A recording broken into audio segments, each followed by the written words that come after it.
I truly wish I was in Jamaica today with you guys, where I know it's about 70 degrees as we speak, getting up to the 80s, and I miss my South Carolina weather. I think I'll be dragging my wife back down to the South before long, in the next 5 to 10 years, where we can get back to weather like you guys experience in Jamaica. This morning, I'm going to be talking about and hopefully setting the stage for a number of the other presentations that you will see over the course of the next 2 days. You're going to learn that when we try to meet the needs of students with special education needs, a lot of the things that we do with other populations can work with this population. But we also need to make modifications to meet their unique needs. So today I'm going to start off and I'll talk about our theoretical underpinnings. And when I say that, it's not as big as it actually sounds. And you'll see that on the next slide. I'm going to give us some basics and foundation related to virtual environments and teaching. And that's going to lead into some ideas related to academic and behavioral needs, followed by some specific ideas for virtual world environments. So I'm going to jump in, and I'll give you a little background about me as well. As you heard, I am from South Carolina. I've been in Wisconsin now for 20 years. I have 3 daughters, all of college age, so one of them went and endured this presentation last night as I was kind of practicing through some of the things I was going to talk about. So I've got a graduate student at Northwestern, a senior at UW-Madison, and then a junior who just traveled back to North Carolina yesterday. So she's in the warmth as we speak, or as warm as it is in North Carolina this time of year. I've been married for 28 years. My wife hasn't yet kicked me to the curb, so I must be doing something right. Okay, so we're going to move into my slideshow.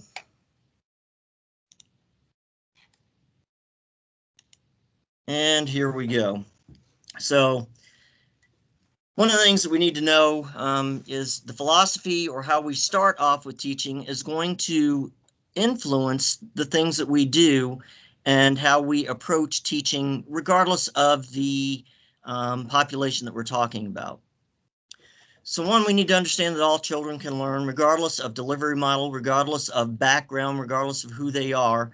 And when we start from that standpoint, we're going to provide them with tools and resources to achieve high academic levels, to meet those the potential that was spoken about earlier by one of the folks. I don't remember if it was, I believe it was Ms. Williams, but it may have been Dr. Anderson, where we can meet and help them meet their potential. Good teaching is good teaching. It doesn't matter whether I'm teaching in a face-to-face format or I am teaching in a virtual environment. We're going to find that good teaching is good teaching. And it doesn't matter what population I am teaching to. Teacher plays an important role in this process. They're acting as the guide. They are the navigator, if you will. Without this role, we do not get to the final destination, which is the knowledge and students having the ability to meet their potential. What does that mean? That means we need to set high expectations for all of the students that we interact with. If I set the bar low, I am unlikely to provide them with the tools and resources to achieve to higher levels. So we want to make sure that we set very high standards and very high expectations for all the students that we interact with.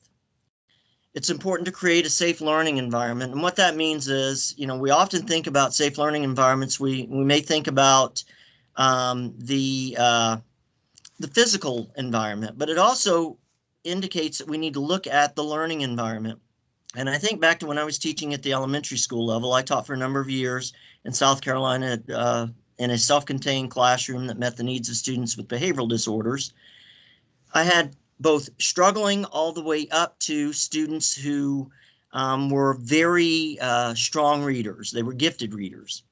And often in those environments, when you had somebody who was struggling, they may get ridiculed.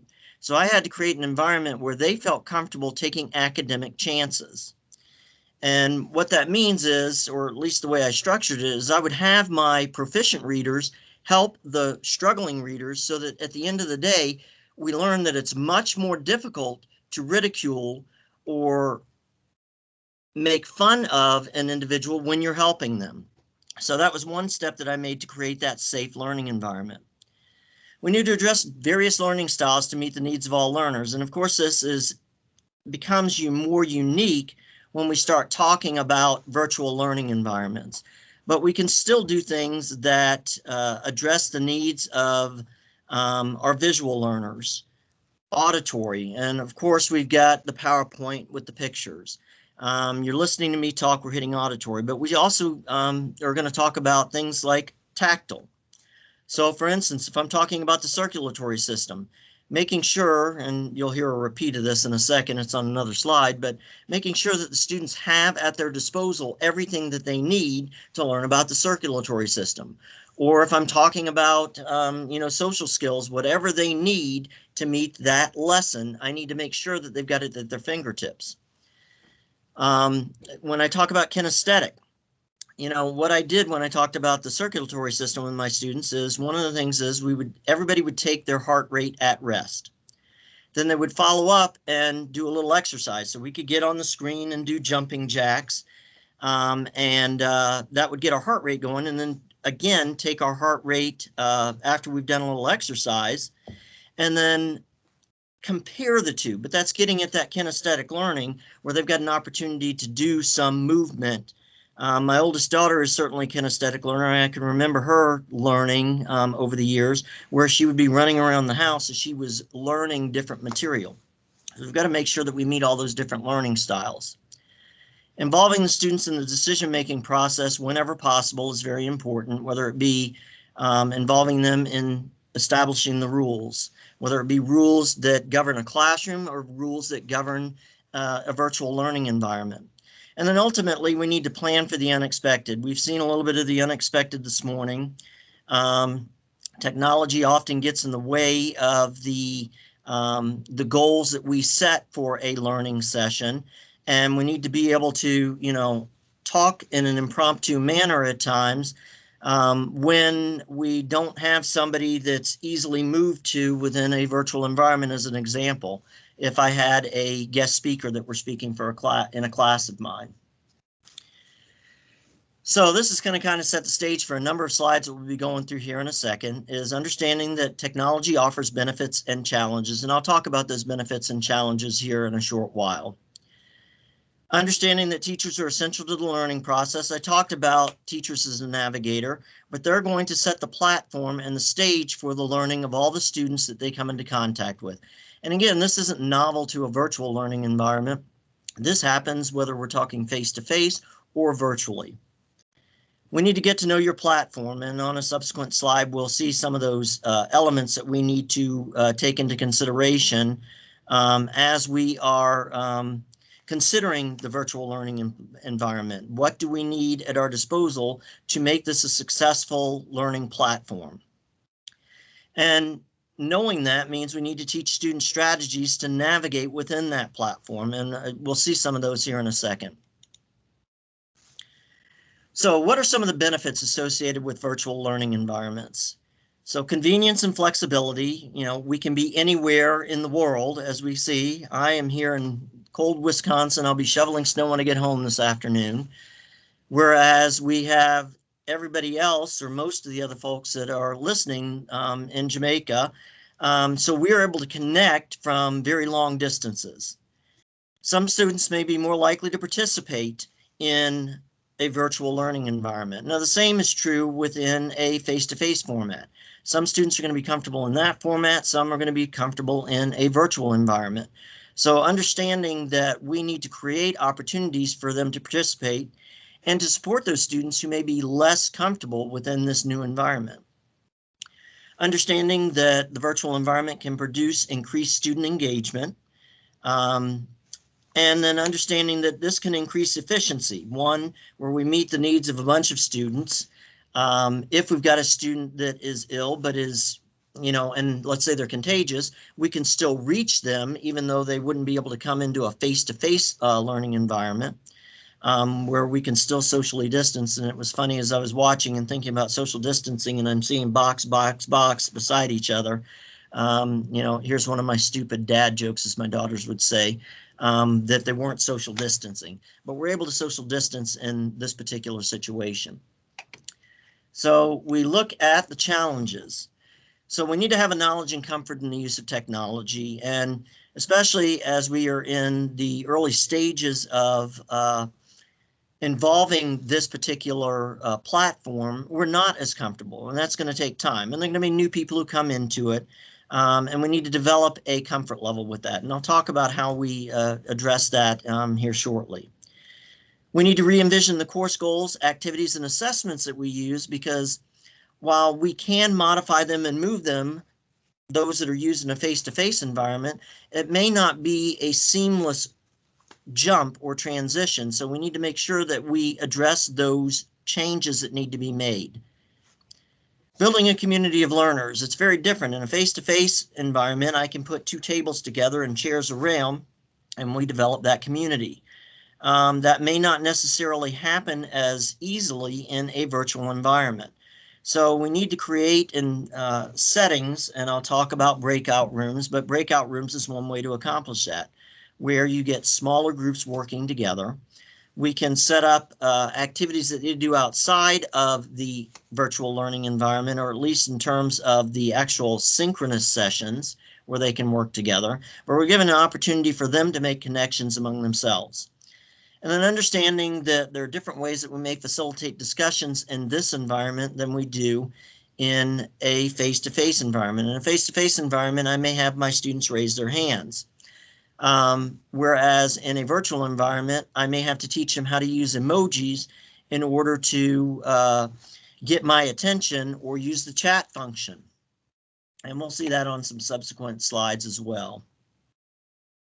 So when we talk about comfort with the platform, we need to make sure that we as educators access training opportunities and speak with colleagues who have taught online as well, because they can give us some ideas of what has worked for them.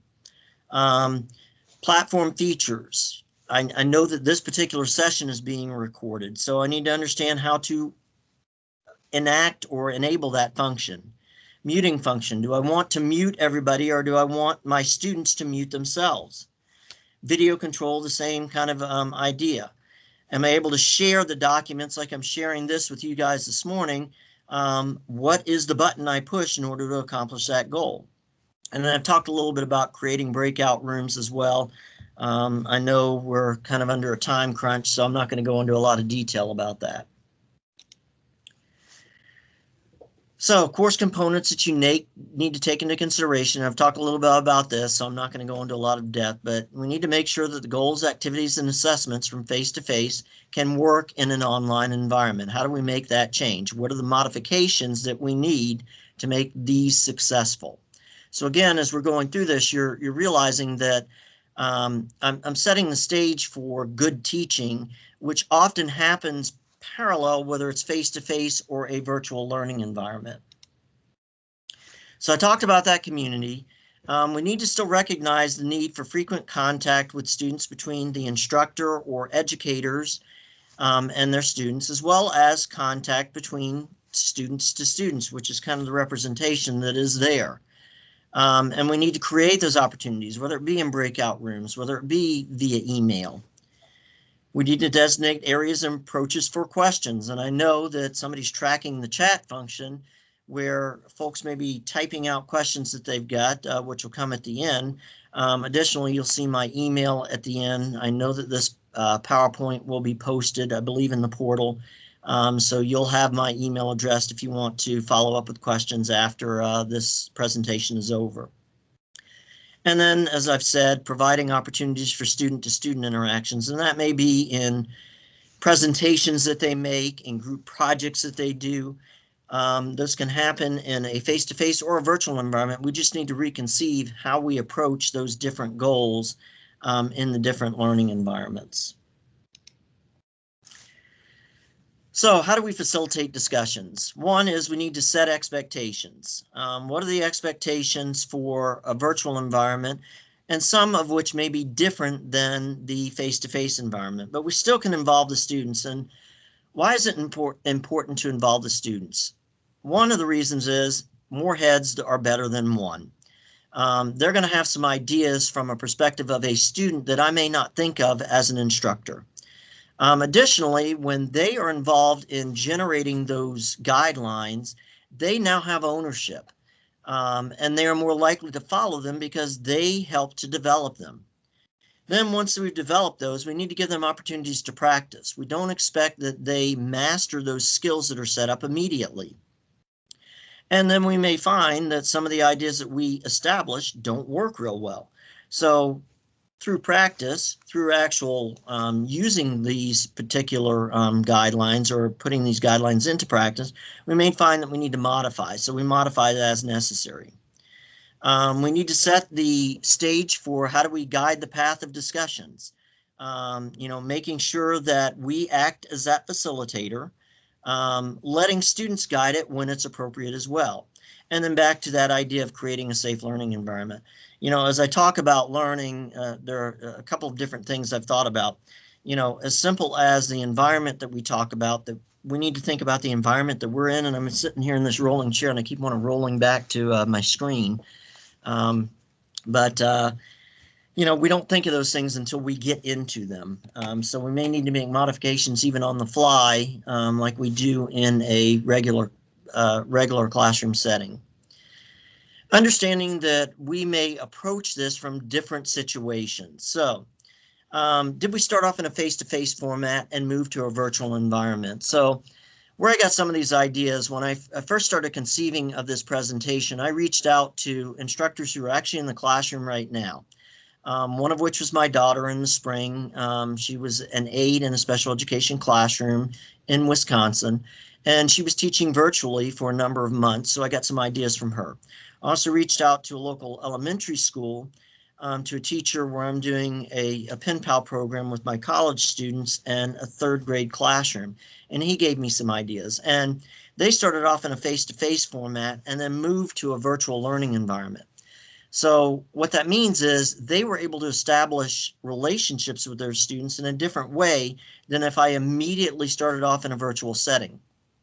So they were able to send home materials in advance, versus if I start off virtually and I've not met my students face to face, I've got a different relationship and I need to think about how I'm going to develop that relationship. And I don't find that this is novel for a student with special education needs versus a student who doesn't have those unique needs. But it does set the stage for how I'm going to interact with these different populations. Do I need to mail some materials home to them? Do I need to give them a list so that they can put things at their disposal? Because when they get on the screen and I say, you need X, Y, and Z, I don't want them leaving the screen to go gather those materials. So I want to have sent home a list of this is what you need for 9 to 9:45 in order to be successful with this lesson, so that they just reach over, and you're going to see me reach over and grab something here in a second when I give some specific ideas, rather than running around and more downtime than we need. Then you've also got, I got this idea from actually a friend of my wife's who teaches in a third grade classroom, but roomers versus Zoomers. She actually had a classroom where some of her students were face-to-face, the roomers, and some of her students were accessing via Zoom. So that creates even a new dynamic that I've got to consider as I'm presenting to my students. One of the things that came from this friend of my wife's, this teacher, was, what do you do when you run into, and this is one of those behavioral expectations, when the student is raising their hand and, Mr. Robinson, I've got a question, and I haven't muted them. And so then I push the mute button. But then they are doing this number in the screen. And of course, everybody sees them waving their hands and jumping jacks and jumping all around. So she was in a position where she had to then take him off the screen. What do you do in that particular situation in order to address it? And I'll talk about that here in a second, but that came from the roomers versus Zoomers idea. Where's your student population coming from? You know, one, you need to know the strengths and weaknesses. So if I've got students with hearing impairments, that's very different than if I've got students with visual impairments. Do I have students that are strong readers versus weak readers? Do I have students that are have guardians that can support them versus ones that can't? I can remember my first year of teaching where I had a third grade student who by third grade age was the highest functioning intellectually within his household. So if I were to send homework home, I couldn't expect that his parents were going to be able to, were going to be able to help him because they didn't academically have that ability. And it wasn't that they didn't want to help him, but I needed to understand what their ability level was to help them.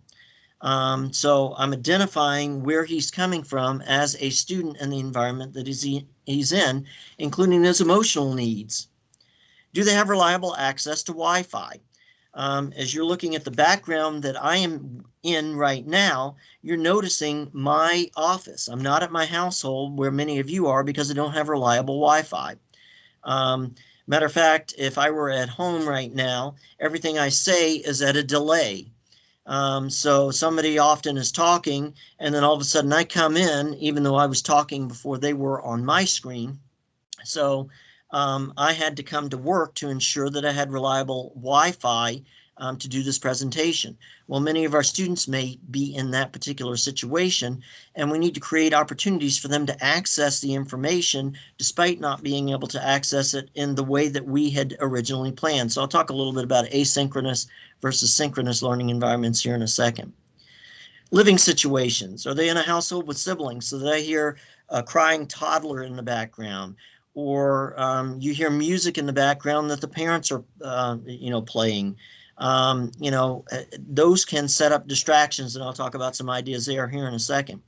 My daughter, who had a student who was in a hotel room where everybody was in the room at the same time, they couldn't even go to another room to give that particular student privacy and downtime in order to participate in his studies. And then we need to understand what our students' interests are. And as I was talking to my daughter last night through this presentation, the first thing that came to mind was penguins. And when she was growing up, she loved penguins.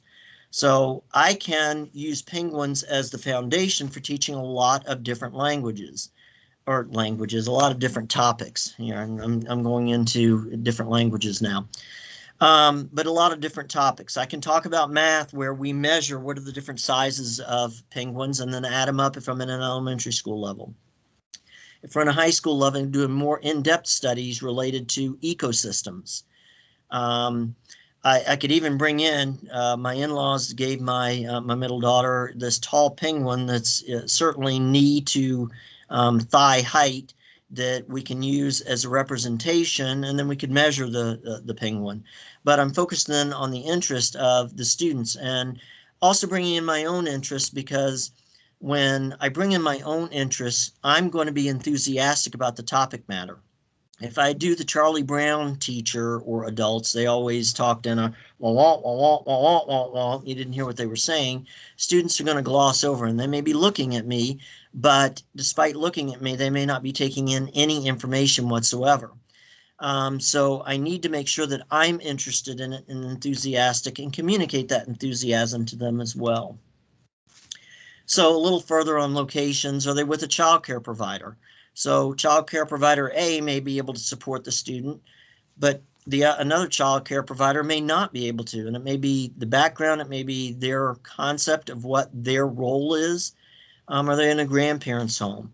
Are they on vacation? Maybe they're even traveling to vacation and they are accessing a presentation or a class while they're in the car on their phone. So you can hear a lot of, or think about a lot of the different environments that they may be experiencing and how that may influence how they take in the information. We need to note, ultimately, parents strive to ensure access to the learning environment, regardless of, where they are. So academic and behavior management tools, we need to set clear expectations and involve the students in setting those clear expectations, regardless of the environment. We need to ensure that content's at the appropriate academic level. Otherwise, they're not going to be able to access it. I've talked about interest level. And then creating opportunities for contact. Email is one example that we can use, and ensure that they have the things that are at their disposal when they need them. In terms of behavioral expectations, we also want to set rules related to those, and those may be a little different than they are in the face-to-face classroom, but nonetheless, we need to set those. Do we have to mute students at times? Who has control of that? Disconnecting if necessary, of course, that would be a last resort, and I kind of talked about that, so I won't go into that again. And then making sure that we've got engaging activities that maintain their attention. We want to avoid power struggles. I don't want to, which is the third bullet point, embarrass a student in front of the classroom. So I'm not calling them out in front of the classroom if at all possible to avoid it, because then they're not going to respect me as an instructor potentially. And we need to be specific. If they don't understand what my expectations are regarding academics, regarding behavior, then they can't meet them. Involve the students in corrective steps. What was the problem? They need to help identify that and how they're going to solve that or resolve that problem in the future. And then incorporate guardian support whenever possible and understanding what support that they can provide. Sometimes they can provide lots of support and other times they can't. I was a latchkey child, so when I was doing homework, my father was at work in the afternoon, so he couldn't provide that support.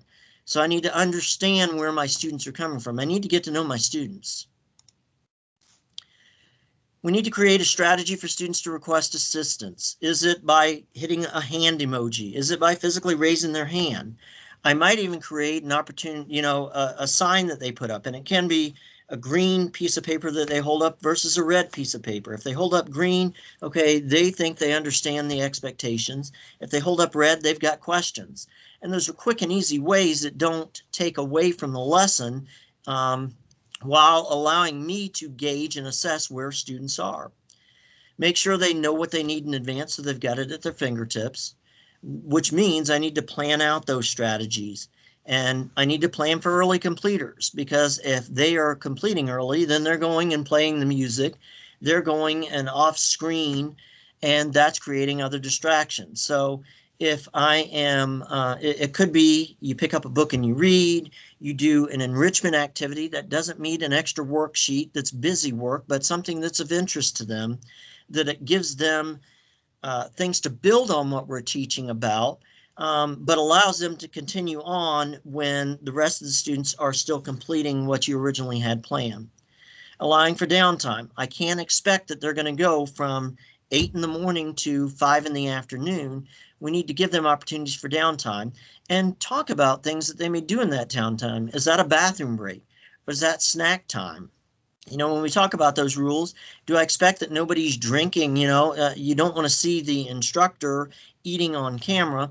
Well, I may have expectations that my students are not doing that as well, which means, one, I have to model the behavior I expect them to engage in, but at the same time, I need to let them know what those expectations are. And then planning for transitions. How do I make that transition? Do I have some time in there? Do I make sure that they have what they have at their disposal? I need to have a specific plan. So here are some different ideas that I've come up with over the thing. So you might have hat day. So I've got a number of different hats that I can put on. And the teacher can be involved in this too. I know I look silly, but it can build up some of the things that they're doing. I've got this one. I've got my daughter who graduated a year ago from the University of Wisconsin-Milwaukee hat. Or I can put on my Mad Hatter hat. My daughters would say I'm definitely the Mad Hatter that I've worn for a lot of different Halloween holidays. Or I just go to, I'm a big water skier, so Mercury is the boat motor company that provides motors for the show ski team that I ski for. But I can do hat day. Or I could do a show and tell where they bring things related to the lesson topics that we're talking about. Kahoot or other online games that I can access. So we're planning for delivery of, diversity of delivery, video, text, audio. Maybe I bring in guest speakers because they don't want to hear the same teacher day in and day out. This can kind of change the dynamic. Maintaining that element surprise, me having the jester hat on, certainly I'm expecting that most people didn't expect I would have a jester hat on. Be a storyteller when appropriate. You know, I've told some different stories here, but you're setting the platform, building interest, and there are times when you can do that. And I've done that at different stages, even during this presentation. Here's an idea for discussions. How do I create discussions that give students some of the control, but allow me to track what's going on? So I can allow students to guide discussions, but I have to pose questions in advance so that they know what they're discussing. And then this gives an opportunity for them to share inside and out. And then I create a web, if you will, which is that last bullet point that depicts how the sharing went, who provided, who was talking, who was listening, who built on ideas as they heard them. And then I can show that visual web to the students so that they are held accountable for how they are participating in the online environment. And then I am assessing how well they're doing as well. So it's accomplishing two goals at the same time. Understanding our chat feature, we can use that to check comprehension. I can ask questions, but they respond to in the chat function. Deciding how we submit emojis can, you know, when I ask a question, do they only submit one emoji or do they submit multiple, which can create confusion. I don't know whether they truly understand or not. So we need to set the stage and the rules governing how we approach that. What are the learning norms within there? And I've given some of examples where is the expectation that nobody eats on camera? Is the expectation that they stay in front of the camera and have everything at their disposal that they need? Flipped classrooms is another idea. What do I do about the student that doesn't have access to Wi-Fi? And they may need to access things in an asynchronous or as opposed to the synchronous format. And we're going to see a couple quick ideas there. So I'm going to skip over that one too. Here are some virtual learning norms. Allow norms to develop based on student needs. They're going to be different for different populations. Should cameras have to be on? Remember, we're entering their homes. We're entering their private areas. So do we need to have cameras on? Can we have a virtual background that they use so that we don't see what's going on? Rules shouldn't be rigid, and understand that we need to make modifications when necessary. I talked about this asynchronous. We may need to record video so that people can access it afterwards. Let's say their Wi-Fi went down because of a storm. Creating online activities where they do things independently, like a scavenger hunt. Synchronous can give us, there may be less need for direct instruction outside if we do it in a synchronous fashion. We can create small groups to address related issues, so we can group students based on needs at the particular time. And we can also target instruction in some of those environments. So understanding that we need to utilize the resources at our disposal. We need to communicate in multiple formats. We need to provide active learning activities. So can they do jumping jacks? Can they run in place? Can they do things that are related to the topic at hand that allows them to get moving? Making learning social, where students interact with one another and interact with the teacher. We can do gamify things with badges and certificates, and this will be different for an elementary than a high school setting, but at least lets them know when they're doing something well. We're recognizing their accomplishments, and badges and certificates are one way to accomplish that. And then we need to provide timely and specific feedback. What are we giving them feedback on? We can create opportunities for them to assess themselves, e-portfolios, scoring their own posts, and providing input about their own participation are ways that they can accomplish that. Strengthen course accessibility for all, providing course material that supports learning, and identify, here's an idea that I came across was, this link will take you to free virtual field trips that you can access, many of which have components that make it accessible for all populations. So when you see this afterwards, this is one tool that you can use to liven up the information that you're providing. Suggest for students that they use headphones, and that will knock out background noise, minimize distractions, and safeguard discussions, creating that safe learning environment. Give them the opportunity to communicate their concerns about their personal learning environment and about their access to technology. If I select that virtual background to protect privacy as well, where we don't see what's going on in the background. We need to provide multiple means of engagement. We need to open up that door, as you see in the picture, especially when synchronous participation is impeded. and then identify multiple ways to assess student achievement and for the learning outcomes that we have set. Some specific ideas for accessibility and disabilities: make sure that we know how to set auto captioning, which can increase accessibility. Edit captions for accuracy. I know, for instance, like YouTube, if it is listening to voice control, it may put up words that don't reflect exactly what's being said, stated. Programs that facilitate auto captioning: here are a list: PowerPoint, Panopto, and Kaltura are some examples there. We need to have clear and consistent layouts to present content. And it's interesting, as I was learning, I ran across an article even this morning that I will post a link for. But it's, what do you do with online learning for students that have concussions or brain-based injuries? Computer blue light blocking glasses was one idea that came out of that. And you can see some ideas that might address this. Use descriptive word for hyperlink text rather than just click here. Use large, bold, sans serif fonts on uncluttered pages so it's easy to read. Use color combinations that are high contrast so you're addressing, for instance, somebody who's colorblind. Caption videos and transcribe audio content, and address the specific needs of the students that you're dealing with, including those with disabilities. I appreciate everybody listening. I know I got a little fast. I know I was getting short on time. I've actually gone over, based on where we were. You can see my email addresses there. I'm hoping that this set the stage for even more specific things that you will hear here shortly. I appreciate you listening, and I think there may be an opportunity. I don't know if there is time for questions, but if there are, I'm certainly open to them.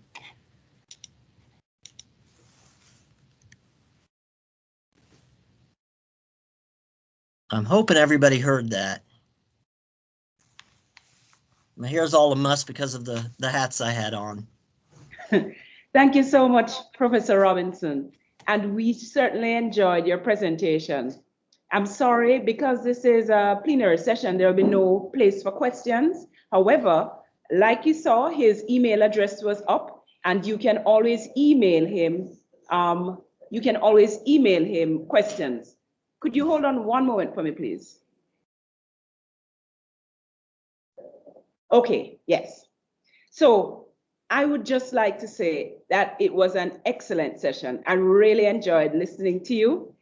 We realize that to address the challenges that we're having with our students in the classroom, we must pay attention to their learning styles. We must involve our students. We must make sure that we participate with them. We must avoid shaming. Yes, we need to be good role models as well. And I really enjoy those strategies. I'm definitely going to utilize them as well in my environment. Hat Day and Kahoot, excellent. I love Kahoot. For those of you who have never used Kahoot, you need to look for it and utilize it. Guest speakers, definitely. We need to change it up so the students keep interested. Storytellers, guided discussions, excellent. And the reinforcers are something I really need to work on as well. In terms of the badges and the certificates, it makes such a difference. So thank you again so much, Professor Robinson. And I really think you've set an excellent platform for our special needs conference. And therefore, everybody will be on board listening to who comes next. So once again, thank you so much, sir.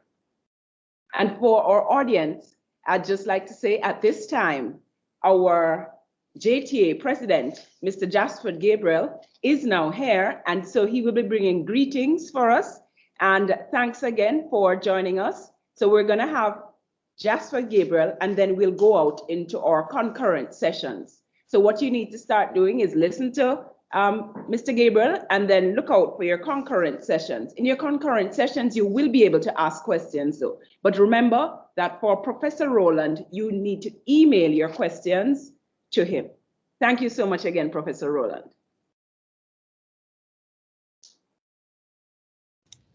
Thank you.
As we wait for Mr. Gabriel to join, Ms. Campbell had indicated earlier that you need to make sure that you get into your plenary session as well to ensure that you have a spot. So I'm going to ask that you make sure that you get into your plenary sessions to make sure that you have a spot in the plenary session. We'd hate that it fills up when you've registered from early on to ensure that you're part of this.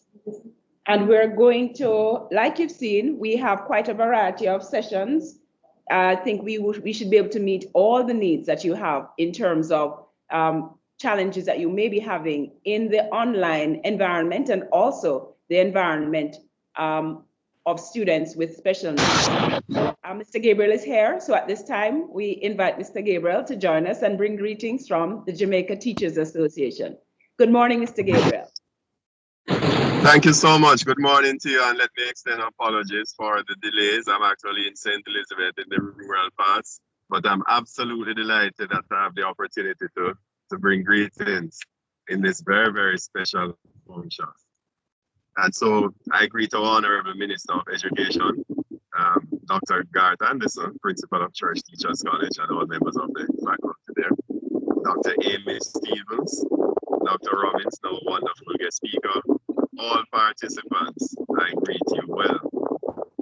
I must commend the Church Teachers College family for this timely conference and workshops under the theme Teaching and Behavior Modification Strategies for the Inclusive Classroom. I'm sure we can all agree that this is very timely and very relevant, even as we seek to positively impact learning and behavior in the Jamaican education system. It is especially noteworthy that despite the COVID-19 pandemic and the plethora of associated challenges globally, we are focusing on the unique opportunity to collaborate with and support our teachers in this very, very important sector. As we move forward towards an inclusive education system where all learners are valued, behavior modification techniques such as positive reinforcement, effective classroom communications, and cognitive behavior intervention are essential in eliminating undesired behavior and shaping positive behaviors in schools. According to Mahatma Gandhi, behavior is the mirror in which we display our image. Everything we do and say tells the world around us what is happening in our lives. Our behavior is displayed in the experiences we gain through our lifespan. Genetic makeup, culture, age, gender, and the environment in which we live all impact the way we behave. Additionally, a person's behavior may differ based on the aforementioned factors, along with the way in which they are socialized. When our behavior deviates from the norms set by society, it poses great challenges for all involved. Within our school environment, socialization is very, very important as a part of developing the total child. As children interact with each other, they develop self-esteem, self-concept, values, and social norms. They learn to adapt to situations by observing and interacting with other individuals within their environment. As we reflect on our education system,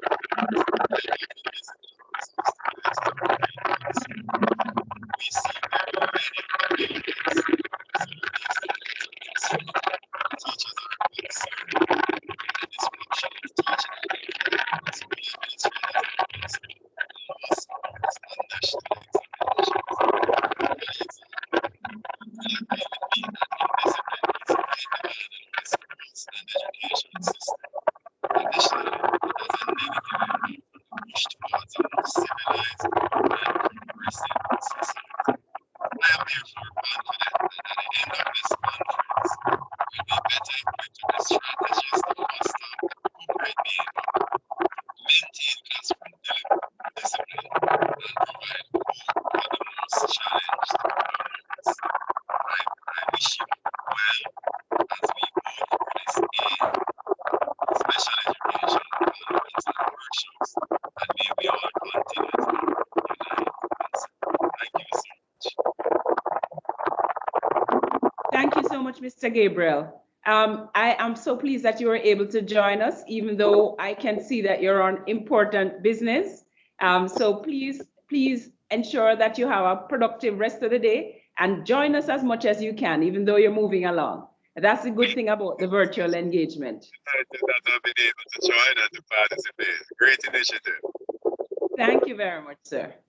Okay, so for the participants, we're going into our concurrent sessions now. So the sessions that are on now will be, so you have to pivot to distance learning, no problem. UDL tips for the inclusive remote classroom. We also have teaching life skills to students with severe autism and intellectual disabilities. And we will also be having making virtual learning stick, strategies for elementary or primary school teachers. And this session should have been from 10 a.m. to 10:45. So since we're running a little behind, I would say it should start at about 10:15 and should go up until 11 o'clock. So go into your concurrent sessions and enjoy the rest of our conference. Thank you.